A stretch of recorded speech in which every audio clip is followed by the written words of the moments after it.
I have 1,000 questions. Why did you come back? I stood in the home I was born in. In that moment, I felt a connection. What happened here? Madness and hatred and lots of it. Impossible. You must continue. We've begun to uncover.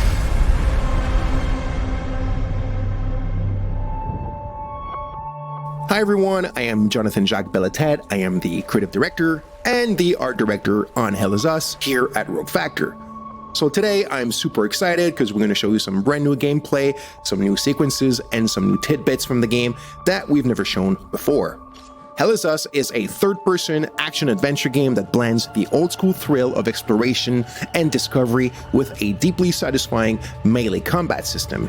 You're going to wield a lot of different weapons, master various skills, and strategically use your drone's abilities to gain the upper hand in battle. But combat is only 50% of the experience. The other half of the game is all about the exploration, the discovery, the joy that's related to them, and how they play a central role in your journey. Do you know where the village of Jova is located? It's in Akasa Marshes. It's quite a ways from here. So you play as Remy, and you're returning to the country you were born in, the country's called Hadia, and search for answers, but only to find that the land is torn apart by a vicious civil war. With only a few pieces of information to start with, so you'll have to investigate to uncover the truth about your past and figure out where to go next. But unlike traditional games, Hell Is Us doesn't rely on quest markers or a guided path. There's no magical compass pointing you in the right direction, and there's no quest journal with, the shopping list of everything that you need to do and in which order. But instead, our player plattering approach encourages you to follow your own instincts, discover clues organically, and chart your own course through the adventure. In this sequence, we just arrive at a village called Jova. This is the village where Remy was born. He remembers that. He also remembers one more clue, which is his father was the blacksmith of Jova. So these are kind of like the earliest clues that you have in the game in order to decide what to do, where to go, who to talk to, and how to chart your own path into trying to find your parents.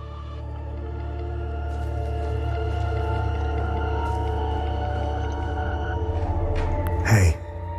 Who are you? I'm Rebecca. I've been hiding here since the attack on Jova, when the bombs fell from the sky. I was playing in the treehouse with my baby brother. My parents ran out and screamed at us to get down. My baby brother ran to them. That's when the bomb exploded. So, I'm looking for the blacksmith. Do you know where he is? I don't know him very well. I think he doesn't like kids much.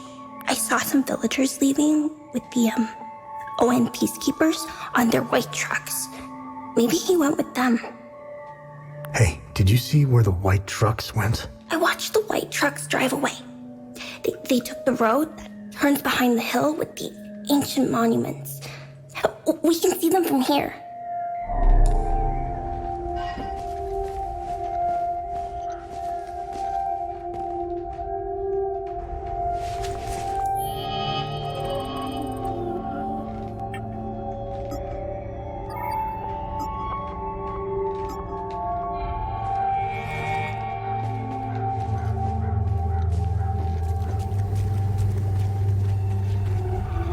So as you saw, we just learned that the blacksmith probably left with one of the humanitarian convoys from the organized nations, which are the peacekeeping forces stationed in the country.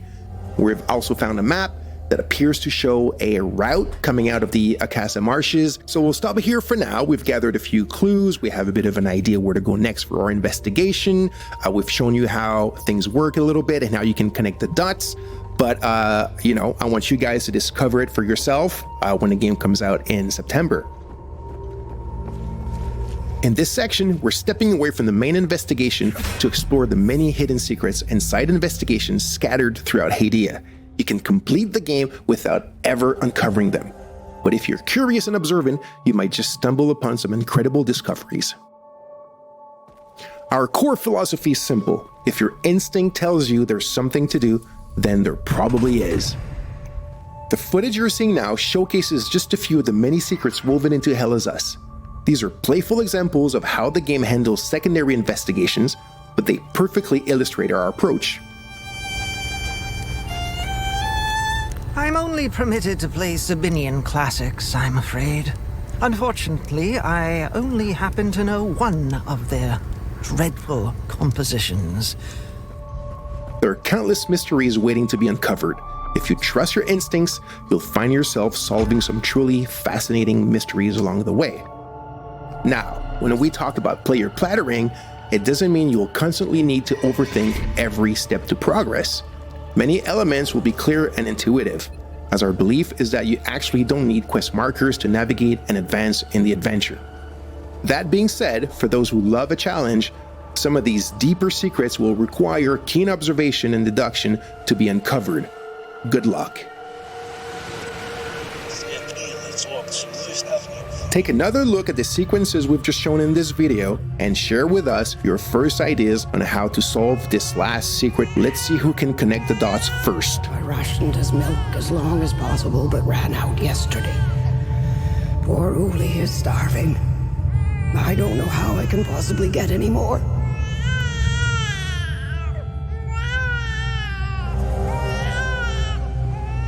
Thank you all so much for tuning in. We hope you enjoyed this new look at Hell Is Us. We're so passionate about our game and we've worked so hard on it. The game launches on September 4, 2025 on PlayStation 5, Xbox Series, and PC. See you soon for more exciting news.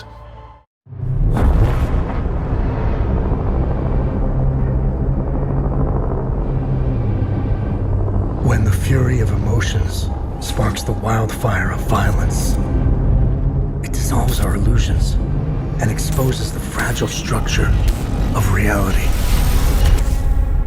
I have 1,000 questions. Why did you come back?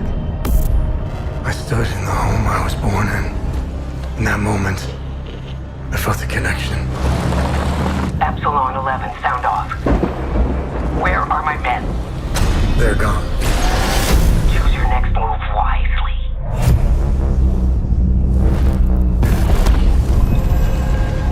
What happened here?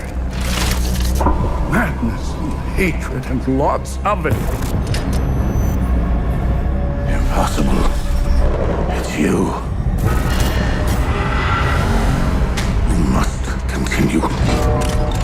We've begun to uncover.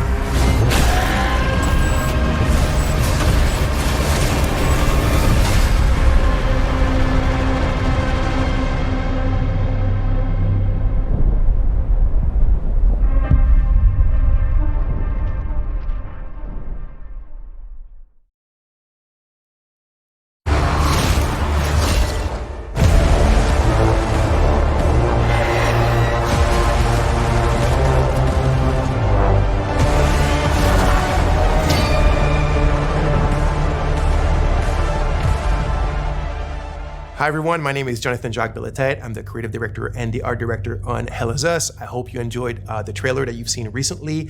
Today we're back in the spotlight. We're going to show you a bit of gameplay, a bit more than what you've seen in the trailer, and I hope that you will enjoy this part greatly. All right, so let's start with the basics. So Hell Is Us is set to be released in 2025.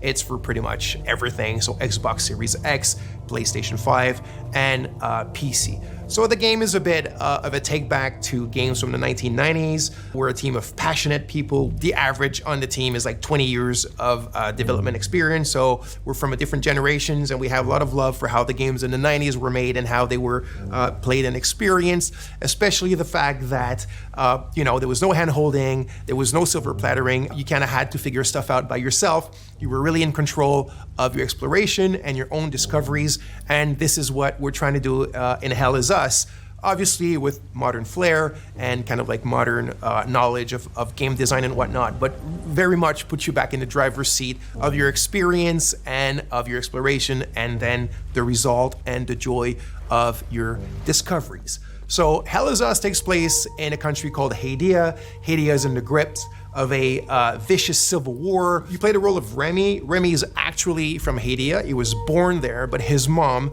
smuggled him out at the age of 5, like it sometimes happens in those countries. And what I mean by that is Hadia is a hermit state, is a turtle state. It's completely closed off on itself. Nobody goes out. nobody comes in. And that's why Remy's mom decided to smuggle him out so he can have a better life. He grew up in the foster home system, or the foster system in Canada. He's always wanted to come back to Haiti.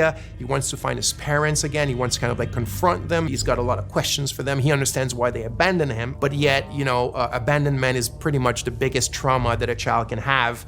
And there's like a loop that hasn't been closed properly for him towards this situation and his parents. When the game starts, Remy has finally been able to infiltrate Haiti during the brutal civil war that I was talking about. Remy is a ON peacekeeper. He quit his post, he went AWOL, infiltrated the country, and this is where the game starts. Remy remembers two things, and that means the players remember two things. It's that his village of birth was called Jova, and his father was the blacksmith of Jova. Those are the only clues you begin the game with, and these are the only clues that Remy also know. So equipped with this knowledge, with these clues, you begin the game and you try to find your way to Jova. You must be lost to wander around Sinedra Forest. I'm afraid I have very little to offer. A group of strange-looking soldiers arrived here last night in an APC. And perhaps you can ask them for help. It's not the first time I've seen them. They always seem to be snooping around here for something. They parked their APC just beyond the woods, to the north. Once in the woods, follow the wind chimes. They will lead the way through. The gate to enter the woods is locked. Here, take this key to unlock it.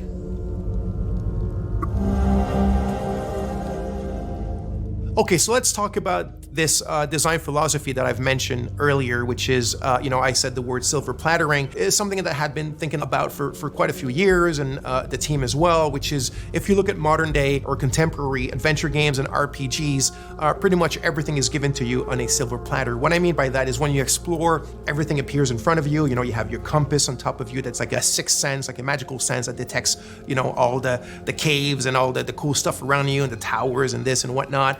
It just appears magically. And you have your map, and you have your mini map, and you have your quest markers, and you have your objective markers, and you can drop your own markers, and you have your quest journals, and it just never ends. And if you think about it, what happens with that is that you're not truly exploring. You're just kind of like flying by wire, and when you find something, it's not really your discovery. It was kind of handed to you on a silver platter. So what you're looking at now is we're having a discussion with a bloke named Ernest Cadell. He's telling us certain information, and then he tells us it's quite far. You need to hitch a ride.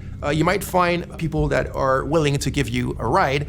It's up to the north of my house, so you're gonna have to use your compass, but your real compass, right, with the coordinates on it, north, south, east, west, blah, blah, blah, and follow that. And he tells you that in the Lost Woods, in order to find your way out, just follow the wind chimes. He says, I've attached them there for my kids when they were young because they kept on getting lost in those bloody woods. And then he tells you, follow the sound of the wind chimes and you'll find your way on the other side of the woods. That's how we do it. It's very organic. It's very realistic. Someone in real life could have told you the exact same thing. So the environments, the visuals of the game are not just there to illustrate, they're there to communicate. So you need to play the game, you need to open your eyes, you need to open your ears to what NPCs tell you, and you'll find your way, and you'll discover things, and you will truly own your discoveries and the great joy that comes with that.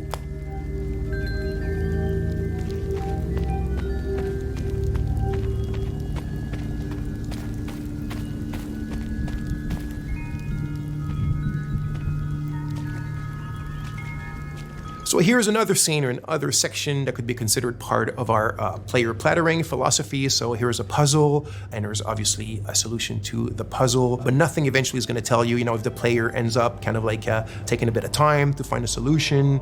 There's not going to be any artificial kind of ways that are going to help him or tell him what to do. Remy's not going to start talking to himself, or i.e. talking to the player with, little clues into whatever. It's really up to you to figure them out. And in the way that the player plattering is inserted in this, we have a good example here with your trusty drone named Cappy. By the way, you can tell now that Remy has his poncho and he has his sword and he has his drone. So it's after he's acquired them, right? Because at the beginning of the game, you saw he was not dressed like that. Now there's a reason why he ends up dressed like this. There's a reason why he needs these things, this equipment, but we don't need to get into these details today. So anyway, there's an ancient language in the country and you kind of find it throughout the game.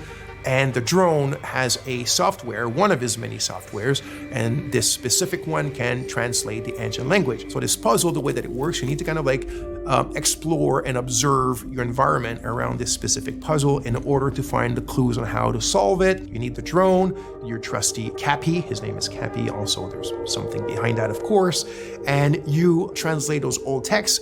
It gives you little passages of a poem or a psalm or something like that, and through what they tell you and the order in which they seem to have to be pieced back together, you find your clues on what this puzzle does and how to solve it. So again, the players are kind of like just led to their own devices, but things are there, the answers are there, and you have to explore. And again, I repeat it, you have to open your eyes and open your ears, and you'll figure it out.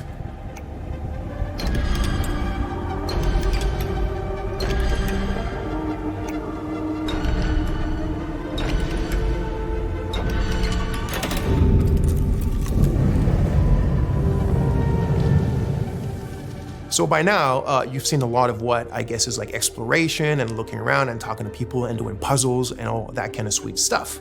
But if you've seen the trailer, you of course notice that there's another big aspect to the game, which is third-person melee combat. So we like to say that the game is 50% exploration and 50% combat. The game is not at all only about combat, and it's definitely not at all just walking around and figuring stuff out. It's the combination of both, and we also think that the way that we've combined them is quite refreshing and quite unique in Hell Is Us.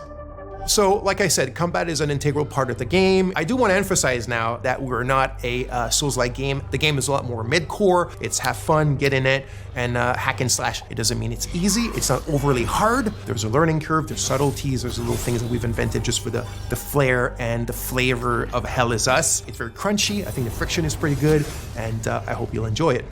So there's a wide variety of enemies in the game. So we have kind of like the more common enemy type, which we call the Hollow Walker. So it's these kind of humanoid, bipedal, white enemies that you can see here with the holes in their faces and their chests and whatnot. So obviously there's a reason why they're called Hollow Walkers, and there's different types of them and different kind of tiers of strength and powers. But when you're facing pretty much the biggest threats in the game, it's what we call like a dual entity. So it's like a Hollow Walker has a haze inside of it. So it's when the haze is present. I'm not going to get into the details right away of what the haze represents. It's all part of the lore and what you will figure out in the game. But when you're facing a combo like these dual entities, and it can go to like 3 of them, 4 of them, there's the herders, there's the fervents, and different types like that. But that's when you really need to master the combat system. That's when you start having to use all the tools and techniques at your disposal. The drone has tons of skills to upgrade it, and the drone is very much your little sidekick to help you in fighting multiple enemies at a time. He's not a sidekick in the sense where he talks and he has an AI. He's very much a drone that has its own protocol to do this crowd management during the combat. So you have your different weapons, you have your limbic skills, attack to weapons, which is basically you consider as your magic, even though in the game it's not considered magic, there's kind of like a scientific base to them. But that's when you really need to master all the little subtleties of the combat system, use all the tools in your arsenal and at your disposition, and get in the melee with these kind of dual or triple or quadruple entities and being able to manage them and be victorious. So like I mentioned, here specifically, you can see a combat against a limbic entity that has multiple hazes attached to the Hollow Walker. That's when it gets really complex, it gets very overwhelming because you're alone, but you got your trusty little Cappy. So you need to use its skill. So for example, Cappy has a skill where you can distract an entity, either a haze or a Hollow Walker. You can use the forward charge, which is one of my favorite. You also have the Typhoon. You have the super dash skill, which is another one of my favorites. So you can start dashing sideways, forward, backwards, really, really fast. It gives you like this Japanese action game style. And then you also have your limbic skill. So you need to find the glyphs in the game and you need to attach them to your weapons. And this is when you start getting powers that come from these weapons that allow you to take care of these enemies in much more powerful and kind of like impressive ways. That's when the VFX and the sound effects all come together and give you this combat bang that we all like and love. Okay, so now let's take a little pause from the combat and let's go back to the investigation and the exploration. So, like I said, there's no silver plattering. There's none of these kind of like fly-by-wire. It's up to you to figure out what your kicker is. What I mean by kicker is what you're supposed to achieve at this specific moment, what you're actually looking for, where to look for it, and how to look for it, right? Remy and the players are at a ratio of information which is 1-1. It's in Akasa Marshes. It's quite a ways from here.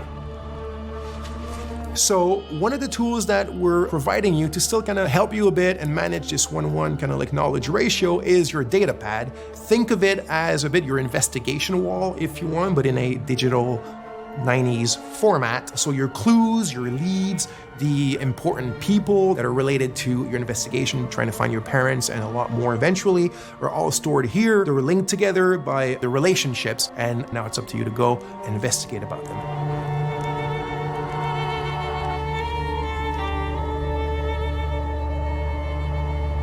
So as you can see here, some of the areas can be quite wide opened. This one here called the Casa Marshes is one of the bigger ones.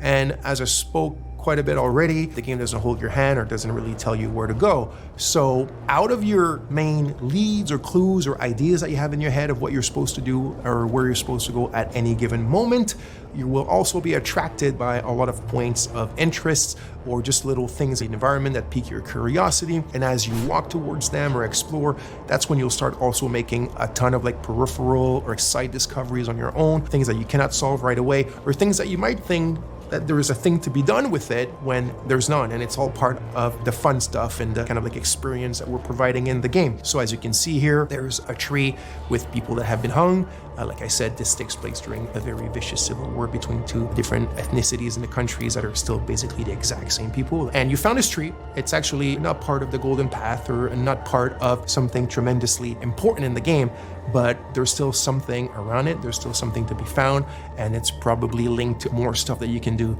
in relation to it. But that you had to do your own exploration to find it, and even more of your own exploration and investigation to figure out what it's linked to and what you can do from it if you want.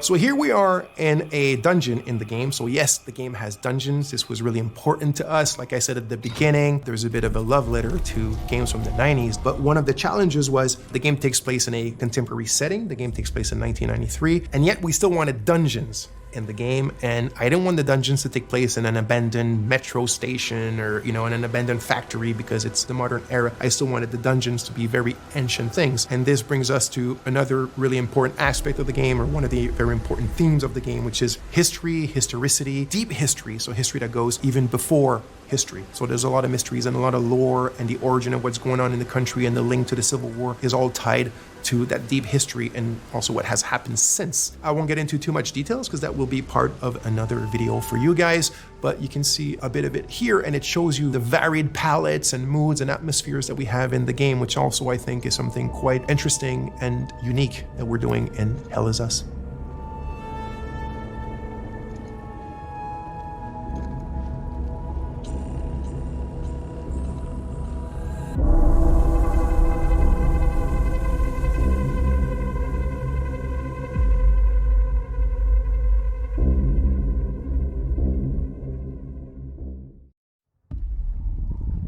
Remember when it happened, but I remember how I felt. Father told us to hide when they came to our house. Then they took him away. Mother said I couldn't play outside anymore. Everyone had fled. She said the country was sick, but we would be okay. Mother always said monsters didn't exist. I thought they lived under my bed. We were both wrong. They live inside our heads.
history. But their lies intoxicated you. You burned our homes and slaughtered our families. No longer am I frozen in terror, grief, and rage. Now all I feel is the ecstasy of revenge. Grief and rage. The ecstasy of revenge. Terror, all I feel.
Hi folks, my name is Jonathan Jacques Belletet. I am the creative director of Hell Is Us.